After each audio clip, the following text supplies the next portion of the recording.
Oh yes, hello guys. Mimi kuna kitu inanichekeza tu kwa sababu mimi nashindwa. Wewe kama hukuhusika na kifo ya Cyrus Jirongo.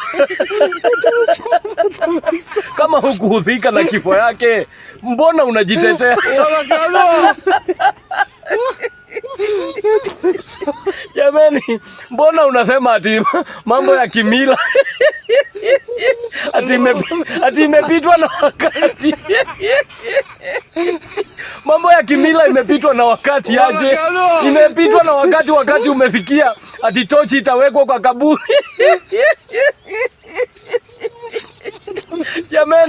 Jamani wacheni na wazee watiriki. Nimefikia saa hii kuna mtu anapumua kama trailer ikiwa kwa mlima.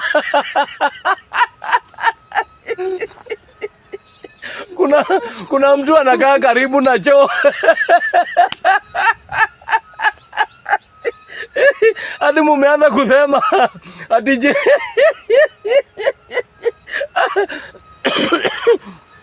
jamani, mumeanza kusema ati Jirongo apewe state funeral.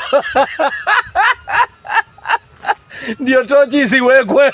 Wazee watiriki tunawaambia wekeni tochi. Kwa hiyo sanduku patieni Jirongo tochi. Akia nani, hata kama ni spirituality jamani.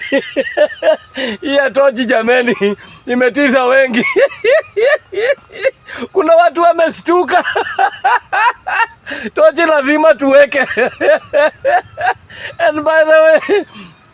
And by the way, I am ready kuona kitu itafanyika, kwa sababu hii haki lazima ipatikane, kwa sababu DCI wakiwachiwa hiyo kazi hakuna kitu kama hiyo, haki haitapatikana. Kwa hivyo torch inapatia familia ya Jirongo haki, lakini DCI hapana. Jamani tochi iwekwe. Tochi ndio haki yetu, haki kwa tochi. Haki ya nani? We jamani.